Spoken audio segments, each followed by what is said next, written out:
Right? When in the last section, when we took the composition of two functions and we found that they actually equaled the same thing, and that thing was x.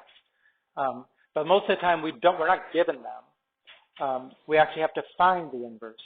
So the steps here are on the right. They're very precise, not that many. Just got to be systematic about it. You can get it right. Right? The first step would say, if it's written with f of x equals, not y equals, but if it's written like this one, f of x equals x squared plus 3, replace the f of x with a y.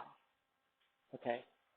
So let's write it as y equals x squared plus 3. Okay, that's first step. Second step, switch the x and the y. Right, so in this equation right here, right, in place of the y, put an x. In place of the x, put a y.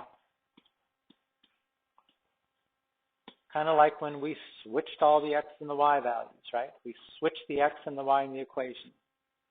Okay, but now, because we switched the x and the y, this thing is no longer solved for y. It's solved for x.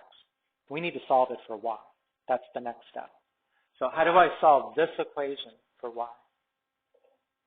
Subtract 3, so we're going to get y squared equals x minus 3.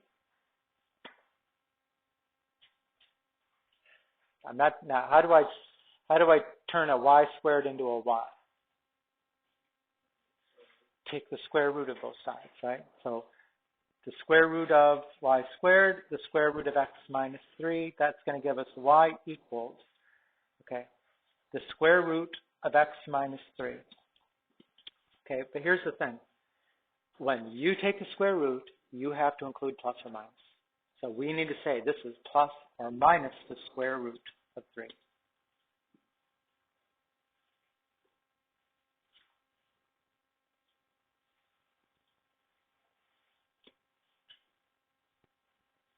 And then last step, since I got it written there.